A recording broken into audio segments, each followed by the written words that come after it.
India's voice to the world. I'm Abhishek Mahajan. Coming up in the next hour. India's Prime Minister Narendra Modi arrives in Brazil to attend the 19th G20 Leaders Summit in Rio de Janeiro. US President Joe Biden allows Ukraine to use US-supplied long-range missiles for strikes inside Russia.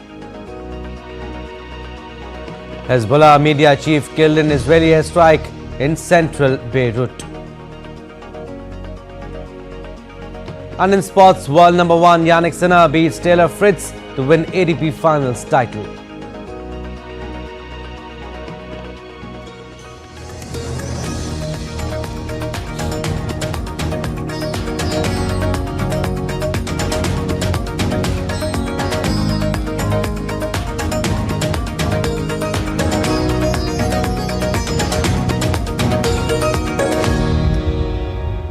So after concluding his successful Nigeria visit, India's Prime Minister Narendra Modi arrived in Brazil to attend the 19th G20 Summit in Rio de Janeiro. PM Modi in a social media post said, and I quote, "I look forward to the summit deliberations and fruitful talks with various world leaders," unquote.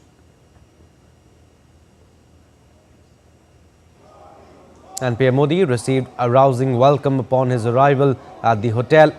People from Indian community warmly welcomed Prime Minister Modi amid chants.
Prime Minister Narendra Modi was greeted by the song and dance of his home state, Gujarat. Near India's Gautam Roy spoke with the women who performed Garba and Dandiya to welcome PM Modi to Brazil.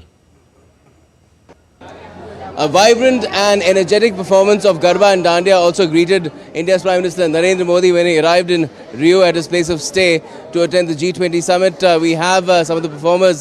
We performed Garba Ras for PM Modi ji on the guidance of our teacher Gyaneshri ji, who's from Sao Paulo, and we are from Rio. So we connected on internet, on Zoom calls and WhatsApp calls. We've been practicing, and she's been sending us videos of how to do the dance. And we finally met yesterday for the first time, and we practiced here in first meeting. So PM sir was also very impressed that we made good use of technology, and we made this performance a success. What did the Prime Minister say to you when he finally saw this performance? He was very, very, very happy, and for us it's a big present for being a performer. So I would really thank that he patiently watched our complete performance. It's very, very special for us. Yeah, we are so happy, very happy. How did you encourage her to do this? Your husband, I presume. As an Indian, we always support our wife. That's what we learn from our seniors, our parents, and all. That is how we are doing. Well, they say that music and dance is a true expression of joy or sorrow. In this case, it is joy.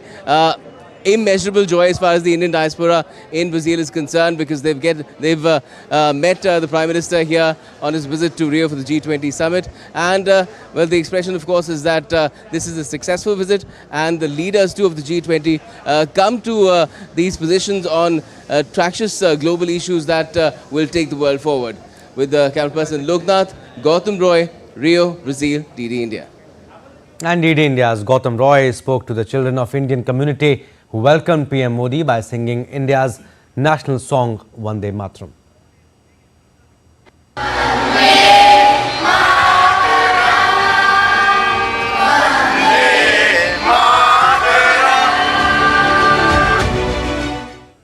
The performances that greeted Prime Minister Modi when he arrived in Rio to attend the G20 summit was a performance of Vande Mataram, and there were a lot of children, little ladies if I could say, in that group as well. Let's talk to some of them. How did you prepare for this song? Was it difficult? Was it easy? Were you nervous before the Prime Minister or excited? Yes, but it's very easy and very excited. And did he say something to you? He said very good beta. Like it was very special for so many days. It took a long time to meet him. It was our first time to meet. I sang Vande Mataram, and the meaning of Vande Mataram is I bow to my Mother Earth. PM also speak to you and appreciate your performance? Yes, What kind of hard work did you put in for it? like singing for him. Good, great. That's wonderful. So there you have it. A lot of different efforts made to ensure that Prime Minister Modi, when he lands in Rio, is greeted by all the enthusiasm that a very small diaspora really here in Brazil, about 4,000 strong, can muster for him, and put the path forward for him to lead not just the nation but the entire world as far as the G20 summit is concerned to success on various challenging fronts. With cameraperson Loknath, this is Gautam Roy in Rio, Brazil, DD India. And Prime Minister Narendra Modi was greeted by different slices of Indian culture, music and dance, as well as traditional spiritualism when he reached his place of stay in Rio, where he is set to attend the G20 summit. Vedic chants by a Brazilian Acharya with his disciples was also among them. DD India's Gautam Roy spoke to the Acharya after the performance. Elaborate arrangements have been put in place to greet Prime Minister Narendra Modi. One of the things that the Prime Minister witnessed was a recital of Vedic chants that was performed by Acharya Maseti here and his disciples. Thank you for speaking to us. How was the experience and what did the PM say to you? Oh, I got very emotional. For us, it's very meaningful to express our gratitude in the form of these mantras. We have been studying here in Brazil for so many years. I'm studying for 20 years, each one of us at least 8-10 years. And be able to show our respect and our gratitude is very important for us. And what was the chant about? Did the meaning get conveyed to the Prime Minister? Did he say something about that? Yes, the chanting is about invoking the grace of the Lord Ishvara so that the Vedic knowledge could spread all over the world. And the Prime Minister already knew about you. He's talked about you in his radio program. It's called Man Ki Baat as well. Did he make a mention of that? No, what I understand is that he, on the whole context of what is happening in the Vedic tradition in the world, we here been so far away and with so much people giving so much effort to this knowledge and to spread the Vedic tradition. So that's the reason why he praised us on that moment. And does this also contain a wish for him in terms of having a successful engagement with the other G20 leaders? He's here for the G20 summit. No doubts. All the Vedic prayers are very powerful. And we chanted for Medha, meaning the clarity of mind. And I'm sure that that will be present on G20. Thank you. Thank you for speaking to us. Well, there you have it, Vedic chants for an auspicious start of the Prime Minister's visit to Rio in Brazil this time around for the G20 summit. With cameraperson Loknath, this is Gautam Roy in Rio for DD India. India's Prime Minister Narendra Modi was also greeted by members of Indian diaspora from different businesses and professions when he reached Rio. Gautam Roy spoke to some of them about how they have been contributing to better trade and other ties between India and Brazil. A segment of Indians who have settled in Brazil and are in different professions or even in businesses also greeted Prime Minister Narendra Modi when he landed in Rio for the G20 summit, and we have some of them with us. What does it really mean, this particular stream of activity that you're in business or profession for this country, Brazil, that you're contributing to? So company has done more than 2.5 billion investments as a group, Indorama Ventures and my colleague and Indorama Corporation. So company has already have more than 3,000 employees here and making significant investments, and we are keep looking for acquisitions. Company grew very fast in last 5 years, and we have a great hope. What sort of meaning does it hold for people here in Brazil and also for India? I think this visit of Modi ji, it was when he shook hands with all of us, it was mesmerizing. I think the feeling which you get, the goosebumps which you get inside is amazing, He has an electrifying aura, I think, and a personality. Probably looks much more younger what he looks on the TV, So at his age, 74, I only wish that Modi ji continues, running our country, making us all proud, and we continue being, growing under his leadership. And I'll say a few words in Hindi कि भगवान हमारी उम्र भी उनको लगाए ताकि वो और अच्छे रहें, स्वस्थ रहें और हमारे देश का नाम रोशन करते रहें. How are you contributing to not just Brazil's progress, because you are here now, but to India's as well? Card Limited, which manufacture human insulin. We are globally #1 in the human insulin supply, and recently we have made a tie-up with Ministry of Health of Brazil to make a technology transfer for human insulin from India to here to manufacture and support the Brazilian government and the local supply of to the patients at the affordable cost, and being one of the quality products from India. And we are really proud of Modi ji for making India at the highest level, and we are zeal and enthusiastic to support and getting a government support to have a good negotiation with the Brazilian government.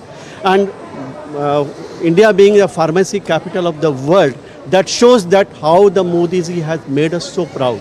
Tell us about your experience as well of greeting Prime Minister Modi and what that experience meant for you as a professional. We are here experiencing, like I said, goosebumps, and we are meeting for the first time to him. And it was like a heavenly feeling seeing him here in person and feeling him as a persona, as a the energy was so great here with our Indian community and welcoming him into Brazil. Thank you. So that's the sentiment really here, even among the Indian community that is settled in Brazil, contributing very, very fruitfully, meaningfully to Brazilian society and its economy. And they have, of course, the wish to take it forward as well, along with the Indian government, and further strengthen relations with Brazil. With camera person Loknath, Gautam Roy, Rio, Brazil, DD India. And India's Prime Minister Narendra Modi was deeply touched after receiving the warmest welcome at Hotel Nacional in Rio de Janeiro. As Prime Minister stepped off the plane and made his way through the hotel, he was greeted by an outpouring of love and affection from many of members of the Indian community, who had gathered to show their pride and admiration for the leader of their homeland. On social media platform X, Prime Minister said, and I quote, "Deeply touched by the warm and lively welcome from the Indian community upon arriving in Rio de Janeiro. The energy reflects the affection that binds us across continents," unquote. And the 19 heads of state and government summit of the Group of 20 will take place on November 18 and 19 in Brazil's Rio de Janeiro. The Leaders Summit is the climax of the G20 process and the work carried out over the year through ministerial meetings, working groups and engagement groups. The G20 adopts a leaders' declaration at the conclusion of the summit that states leaders' commitment towards the priorities discussed and agreed upon during the ministerial and working group meetings. The theme of Brazil's G20 presidency, building a just world and a sustainable planet, strongly aligns with the priorities that India advanced in 2023. Brazil is expected to maintain the focus of Global South priorities, ensuring continuity and progress on key issues. As a Troika member, India will play a significant role in shaping the agenda, building on the momentum from its own G20 presidency. It will be the first full G20 summit with the African Union as a member, having joined the G20 summit in New Delhi last year.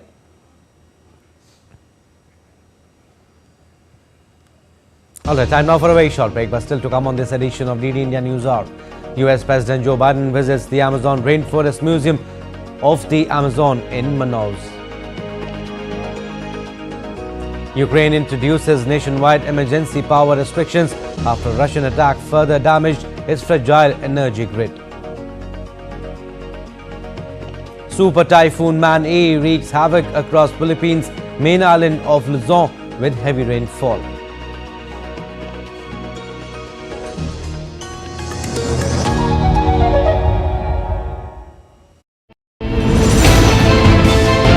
Geopolitics and trade deals. Economic challenges amid development. Hard work and the path to prosperity. It's the economy always. Between walkers, money is what money does and says. Supply creates its own demand. Between the bulls pulls and bears tears. When supply chains globalization and India rises to the podium.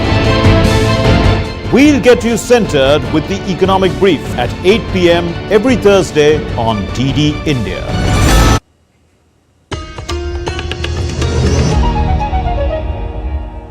Welcome back. You're watching DD India News Hour. I'm Abhishek Mahajan. The UN Secretary General Antonio Guterres has issued a stark call to action urging G20 nations to wield their influence in addressing critical global crisis. Speaking from Rio de Janeiro on Sunday, he urged G20 nations to wield their unparalleled influence to address urgent global challenges. He stressed the urgency of climate action, warning of catastrophic consequences if major economies fail to act. He also emphasized the need for peace in Gaza, Ukraine and Sudan. And I have come to Rio with a simple message. G20 leaders must lead. And G20 countries, by definition, have tremendous economic clout and they yield massive diplomatic leverage. They must use it to tackle key global problems.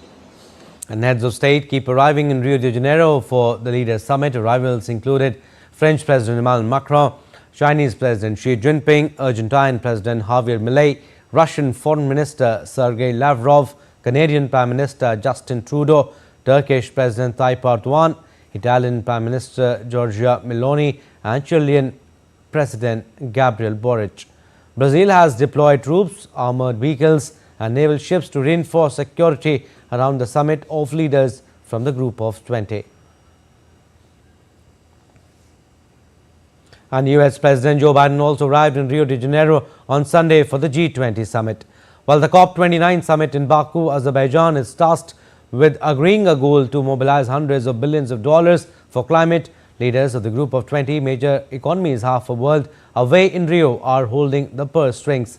G20 countries account for 85% of the world's economy and are the largest contributors to multilateral development banks, helping to steer climate finance. And Joe Biden became the first sitting US president to visit the Amazon rainforest on Sunday, flagging the dangers of global warming often dismissed by President-elect Donald Trump. Biden also went to the Museum of the Amazon in Manaus, where he met with indigenous leaders who want to protect the rainforest.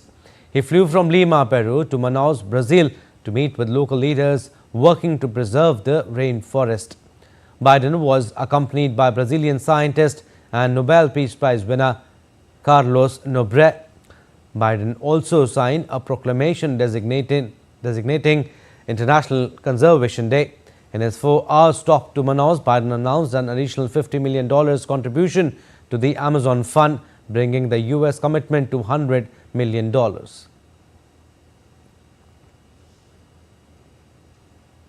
And United States President Joe Biden's administration for the first time permitted Ukraine to use the US-supplied long-range missile for striking inside Russia. With 2 months left in office, the US president has authorized the Ukrainian military to use the system known as ATACMS to help defend its forces in the Kursk region of Russia. The development marked a significant change in the policy of the United States in the Russia-Ukraine conflict.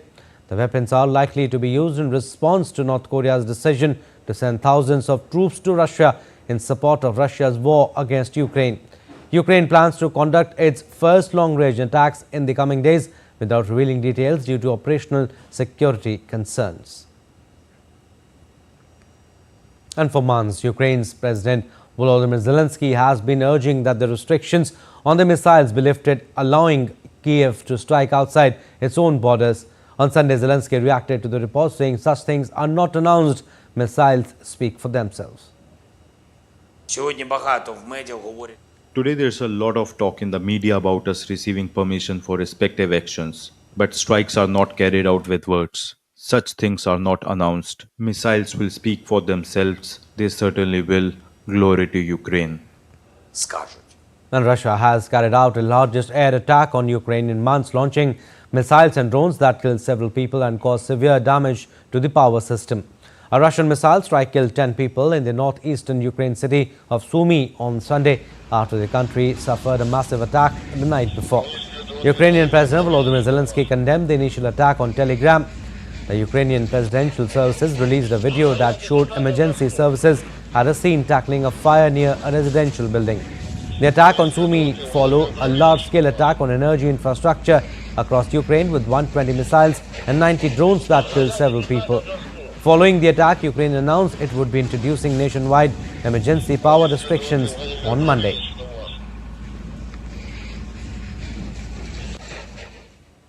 And United Nations Secretary General Antonio Guterres said during a press conference in G20 a permanent escalation must be avoided in Ukraine. Guterres' statement came after Joe Biden's administration has allowed Ukraine to use US-made weapons to strike deep into Russia. Progress on poverty and anger. Firstly, our position has been very clear regarding the needs to avoid a permanent escalation of the Ukraine war. We want peace, but we want peace with justice, in line with the resolutions of the General Assembly, with the Charter of the United Nations, and with international law. Now, Hezbollah has confirmed the death of its media relations chief Mohammad Afif in an Israeli strike on Sunday in central Beirut. Israel has rarely hit senior Hezbollah personnel who do not have clear military roles, and its airstrikes have mostly targeted Beirut's southern suburbs, where the group has its heaviest presence. Israel's military, which earlier declined to comment, issued a statement late on Sunday reporting it had eliminated Afif. The Lebanese health ministry said the strike had killed 1 and injured 3. A second separate strike later on Sunday hit Mar Elias Street, another central area, killing at least 2 people and injuring 22 others. Schools and higher educational institutions in Beirut and surrounding areas have also been shut to exercise caution.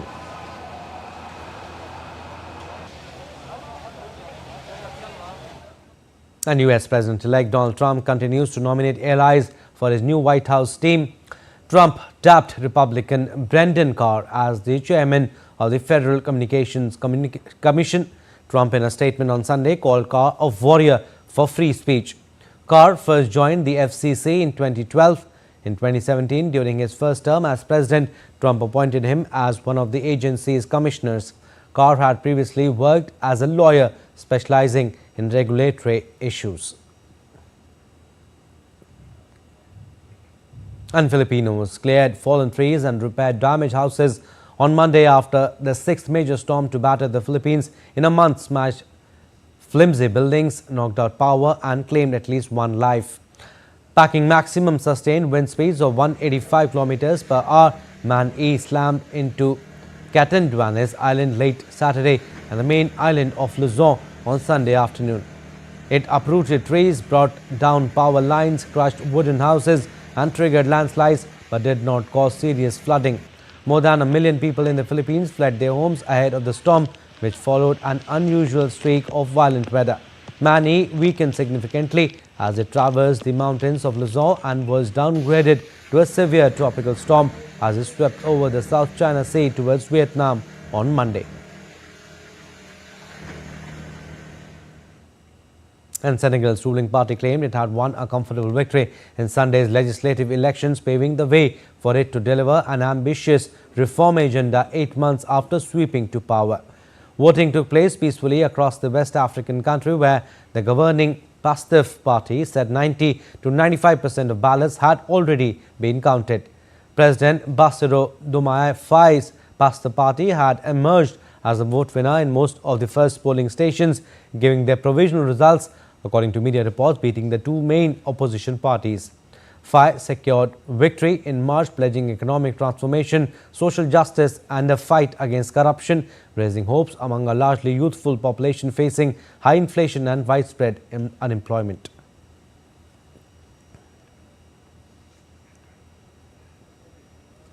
And Uruguayan presidential candidate Alvaro Delgado and Yamandu Arce engaged in a debate focused on economy on Sunday evening. Delgado, the conservative ruling party candidate, defended the outgoing president's policies, while his main rival Arce criticized the South American nation's current economic situation. Both candidates pledged not to increase taxes. The debate concluded on a reconciliatory note, with both candidates shaking hands and expressing their aspirations to govern for all Uruguayans.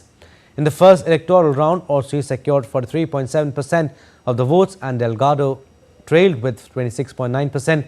As no candidate received over 50% of the first round vote, Arce and Delgado are set to compete in a second round on November 24.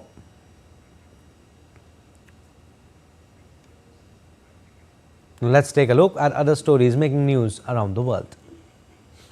Hong Kong pro-democracy tycoon Jimmy Lai is set to testify in court when the high-profile national security trial resumes on Wednesday. Lai is facing 2 counts of conspiracy to collude with foreign forces, including calling for sanctions against Hong Kong and Chinese officials under a China-imposed national security law.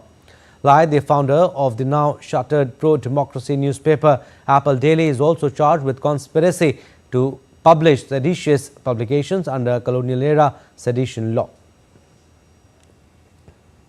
A 103-year-old survivor of the Holocaust and Delphine Wheeler were awarded the Berlin Jewish Museum's Prize for Understanding and Tolerance.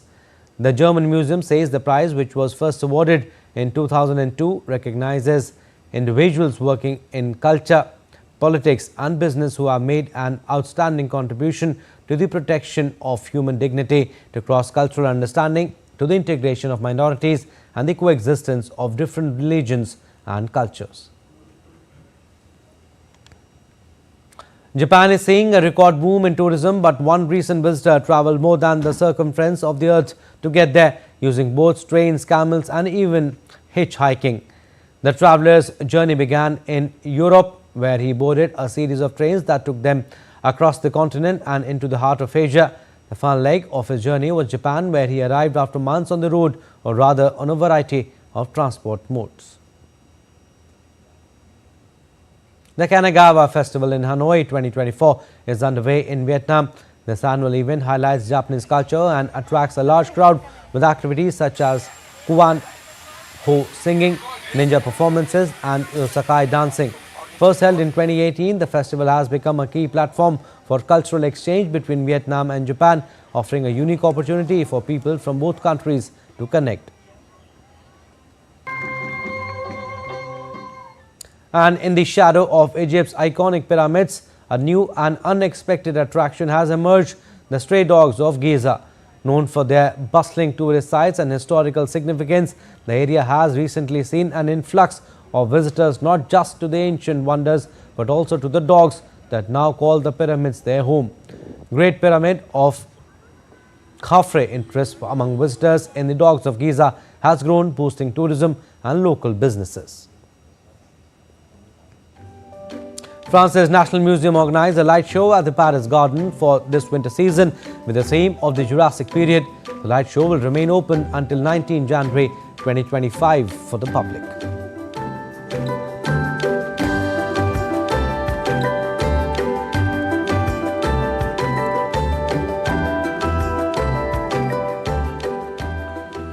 All right, still to come on DD India News Hour. Campaigning for assembly elections in India's Jharkhand and Maharashtra to end it today. Polling to be held on November 20th. Owing to hazardous pollution level in the city, Delhi government announced the discontinuation of the physical classes for all students except class 10 and 12. And the portals of Badrinath Shrine closed for winter, and with this year's Char Dham Yatra also comes to an end.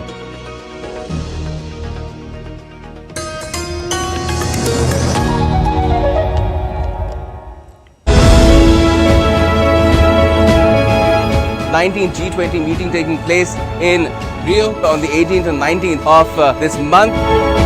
Prime Minister Narendra Modi will be participating here as well, along with the leaders of the world's 20 largest economies who will be deliberating on key issues such as eliminating hunger and poverty, sustainable development. For all the latest on the 2024 G20 Summit in Rio, join me, Gautam Roy, only on DD India.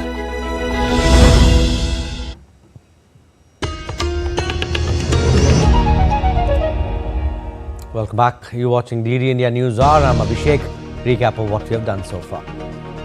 India's Prime Minister Narendra Modi arrives in Brazil to attend the 19th G20 Leaders Summit in Rio de Janeiro. US President Joe Biden allows Ukraine to use US-supplied long-range missiles for strikes inside Russia. Hezbollah media chief killed in Israeli airstrike in central Beirut. In sports, world number 1 Yannick Sinner beats Taylor Fritz to win ATP Finals Title. Alright, updates on state assembly elections now. Campaigning for the second and the final phase in East India's Jharkhand will end on Monday evening. 38 constituencies will go to polls in this phase on November 20th. Campaigning will also end today for the single phase of polling in Maharashtra. Voters in the West Indian state will exercise their franchise in the single-phase polling on Wednesday. Counting for both Jharkhand and Maharashtra will be held on November 23rd. Results are also expected to be declared on the same day.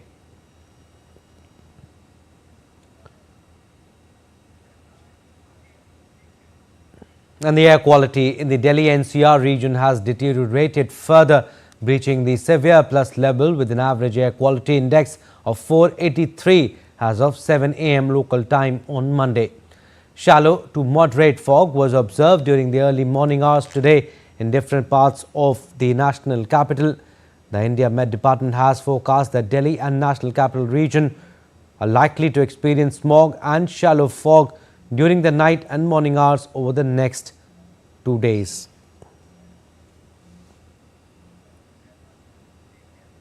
And Delhi Chief Minister Atashi on Sunday announced the discontinuation of the physical classes for all students except class 10 and 12. The development comes hours after Delhi's air quality deteriorated further to severe plus, prompting the authorities to impose graph 4 restrictions in the national capital. The CAQM suggested online teaching for the students of classes 6 to 9 and class 11. With pollution reaching alarming levels, the Centre's panel monitoring Delhi NCR air quality has imposed Stage 4 restrictions under Graded Response Action Plan from Monday. The air quality in the capital remained in the severe category for the past few days despite restrictions under GRAP, prompting authorities to impose stringent anti-pollution measures. The new set of restrictions have come into force from 8 a.m. on Monday. The restrictions under the GRAP 4 include stop entry of truck traffic into Delhi except for trucks carrying essential. Do not permit LCVs registered outside Delhi other than EVs, CNG, BS6 diesel to enter Delhi. Enforce strict ban on plying of Delhi registered BS4 and below diesel operated medium goods vehicles and heavy goods vehicles in Delhi except those carrying essential commodities. Banning of construction and demolition activities as in the GRAP Stage 3 also for the linear public projects such as highways, roads, flyovers, overbridges, power transmission pipelines, telecommunication, etc. NCR state governments GNCTD to take a decision on allowing public, municipal and private offices to work on 50% strength and the rest to work from home. Central government may take appropriate decision on permitting work from home for employees in central government offices. Children, elderly and those with respiratory, cardiovascular, cerebrovascular or other chronic disease to avoid outdoor activities and stay indoors as much as possible.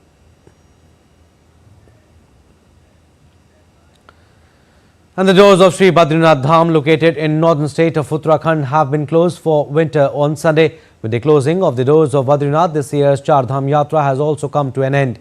The doors were closed with Vedic rituals and religious traditions amidst the chanting, while the doors of Gangotri Dham were closed for winter on November 2nd. Meanwhile, the doors of the second Kedar Madhya Maheshwarji will be closing on November 20th.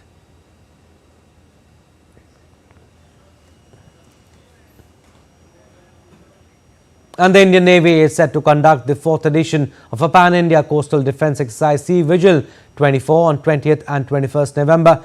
The exercise offers a significant opportunity to assess current preparedness of all maritime security agencies, identify their strengths and weaknesses, and enhance the nation's overall maritime defence framework.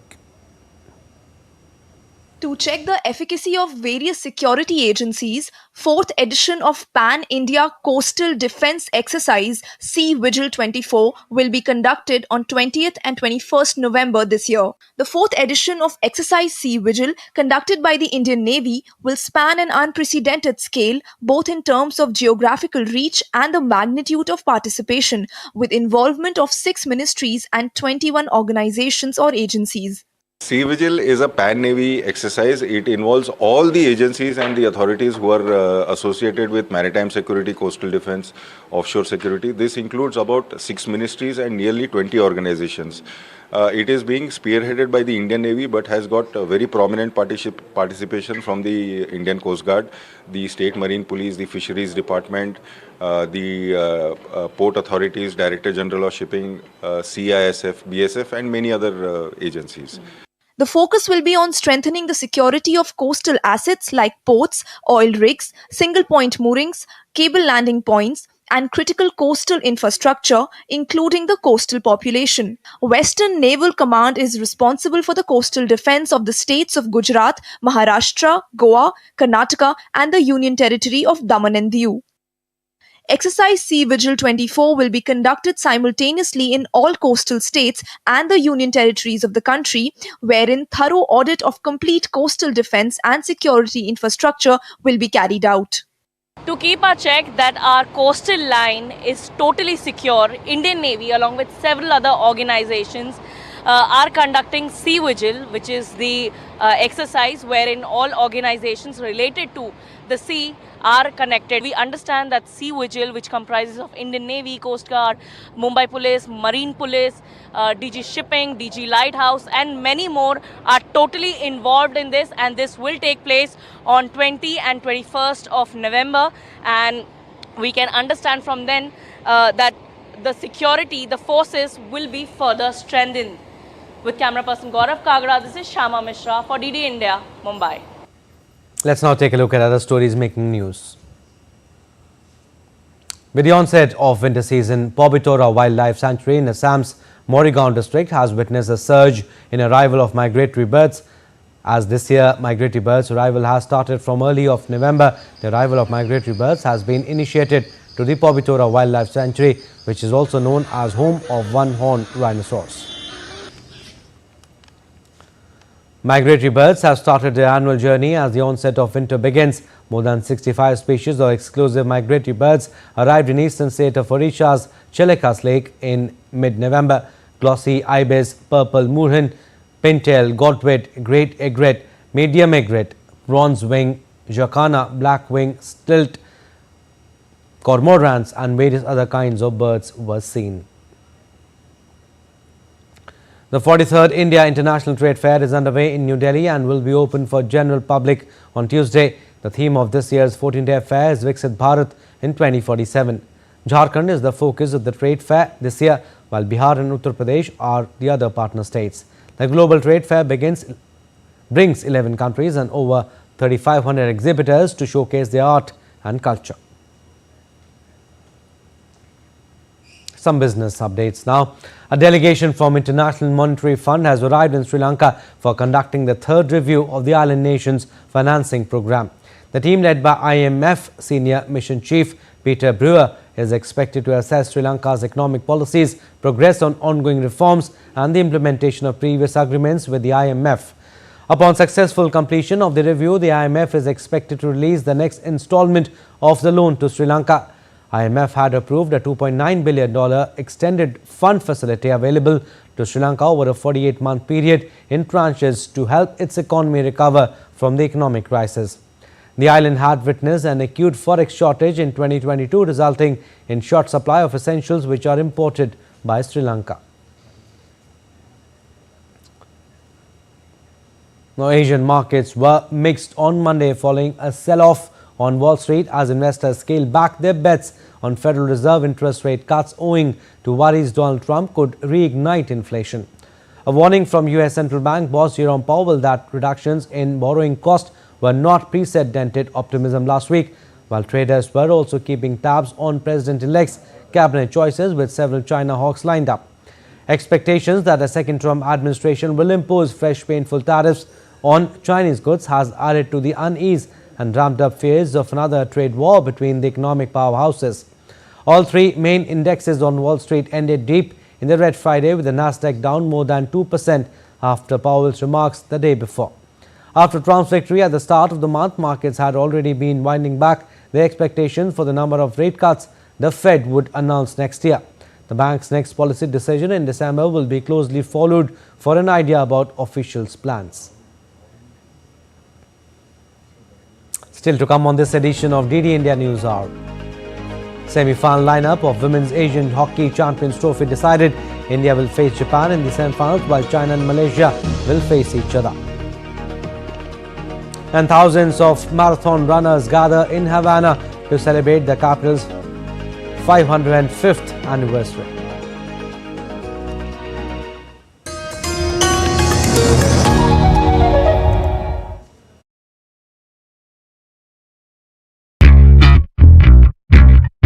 I'm on a quest to explore the history of Goa.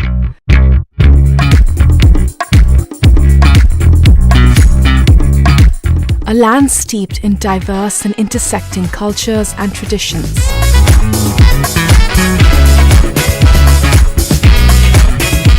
I think this is one of my favorite pieces of art in the city. Here, influences from multiple faiths coalesce in beautiful ways.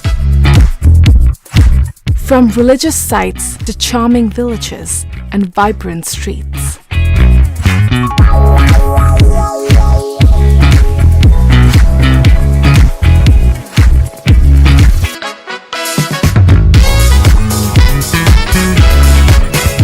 Watch postcards from Goa on National Geographic.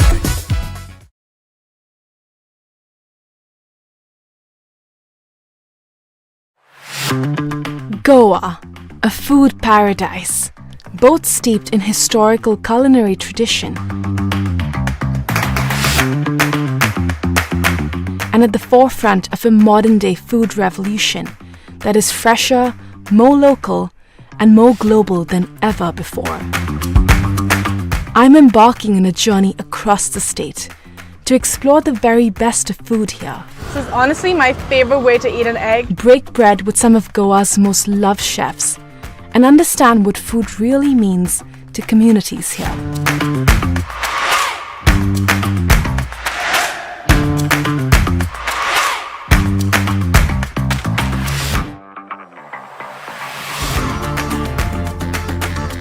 Watch postcards from Goa on National Geographic.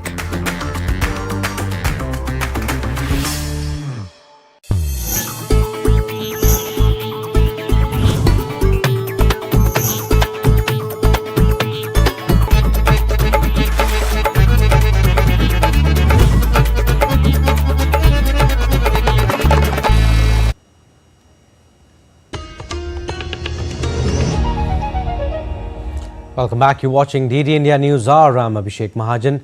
Time now for sports updates. Italian world number one Yannick Sinner achieves another remarkable feat in the same week as he defeated American Taylor Fritz in straight sets to clinch the ATP Finals title on Sunday. Here's the report. Home favourite and world number one Yannick Sinner became the first Italian to win the ATP Finals title following a dominant 6-4, 6-4 victory over American Taylor Fritz. Sinner's triumph on home soil was the latest memory of glory in a near-perfect year in which the 23-year-old won 8 tournaments, including his debut Grand Slam victories at the Australian and US Opens. Sinner hailed this as a special week after winning year-end ATP number one trophy earlier this week. Yeah, for sure it was a very high quality week, starting from the beginning, trying to understand the pace of the court, which then increased a little bit, which is normal because it was a bit more consumed, and I just tried to play the best possible tennis I could in every single moment, which I've done here, and then the crowd helped me a lot. So it was for sure one of the most special weeks I've had in a tennis court. So I'm very happy to have this trophy. World number 1 Sinner again swept Fritz aside in straight sets, just as he did in the US Open final in September, improving his record on hard courts this year to 50-3. His tour-leading 70th win of the season made him the first player since Ivan Lendl in 1986 to win the tournament without dropping a set. It's tough to say. I mean, it's my goal was to understand what I can achieve. No, this year there was no specific goal of winning a Grand Slam or being number 1 or whatever, and it's gonna be the same next year. Me always try to improve as a player, and then trying to understand what I can do better. And this week was something where I always felt the ball very good, and even in practice sessions it was very smooth going, and the connection with the crowd was very nice. So let's see what's coming next year. It's the future nobody can predict. Despite Fritz's best efforts, he couldn't fight back, failing to get a single break point in the second set. Fritz fell short in his bid to become the event's first American champion since Pete Sampras in 1999, although he rose to a career best of 4th in the ATP rankings on Monday. Meanwhile, world number 1 Sinner will now head to Malaga, where he hopes to lead Italy to a successful defense of its Davis Cup title. Sports Desk, DD India. And defending champions India will face Japan in the semi-finals of Women's Asian Hockey Champions Trophy on Tuesday, while China will play third place Malaysia in the other last 4 game. Earlier, the women's hockey team beat Japan 3-0 in its final pool match on Sunday. Navneet Kaur broke the deadlock in the third quarter, while Deepika Kumari converted 2 penalty corners to secure a resounding win. India have finished at the top of the standings with the perfect record of 15 points from 5 matches. Meanwhile, Japan finished 4th with 5 points to take the last semi-final berth. And thousands of marathon runners gathered in Havana for the annual Marabana Marathon on Sunday, traversing routes set against the backdrop of the Cuban capital's most iconic landmarks. Approximately 2,300 runners from 46 countries took on the challenge of 10, 21 or 42-kilometer races in the 38th edition of the Caribbean Islands' premier marathon event. The Marabana Marathon this year was dedicated to the 505th anniversary of Havana.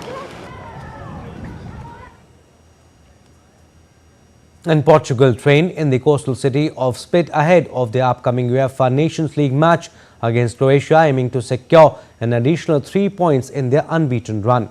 Portuguese defender João Cancelo remains confident in the team's ability to perform despite top players Cristiano Ronaldo, Pedro Neto, Bernardo Silva and Bruno Fernandes being released from the match by the manager Roberto Martinez. Meanwhile, Croatia is not taking the match lightly. The team's coach Zlatko Dalic stressed that they will not be playing for a draw despite needing only a point to progress to the quarterfinals. Portugal is already assured of a quarterfinal spot and currently lead their group unbeaten with 13 points and sits 6th clear of Croatia, who suffered a 1-0 defeat against Scotland. And Spain's rider Jorge Martin claimed his first MotoGP World Championship title after he finished 3rd in the season-ending Solidarity Grand Prix in Barcelona on Sunday. The race was won by his title rival Francisco Bagnaia. Martin headed into the final race of the season with 19 points lead, and the Spaniard needed to finish in the top 9 to clinch the title. Bagnaia had done everything to close the gap in the title race, including victory in the final Grand Prix, which was his 11th win of the season. But Martin's 32 podium finishes in the season earned him the title by 10 points. Chess now. 5-time world champion Magnus Carlsen continued his domination at the Tata Steel Chess 2024 in Kolkata as he clinched the Blitz title with a round to spare. This comes after he came out on top and won the Rapid title on Friday. The Norwegian Grandmaster beat Winston Kamer and Daniel Dubov in to make sure the Rapid title was his with a round to spare. Earlier, Indian chess player Arjun Erigaisi has stunned Carlsen to a rare defeat during the championship. Erigaisi checkmated Carlsen in just 20 moves to hand him his first defeat in the tournament. As we wind up this edition of News Hour, let's take a look at how India's Prime Minister was welcomed upon his arrival in Brazil's Rio de Janeiro. PM Modi expressed gratitude for the memorable welcome.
Well, that's all for this edition of DD India News Hour. But do let us know your thoughts on the news of the day. For those on the go, you can get all the latest news and updates from India and across the world on DD India mobile app. The app is available on both Android and iOS. Scan the QR code on the screen to download now. And we'll be back with more news as it breaks here on DD India. I'm Abhishek from all of us here in Delhi. Thanks for watching DD India News Hour.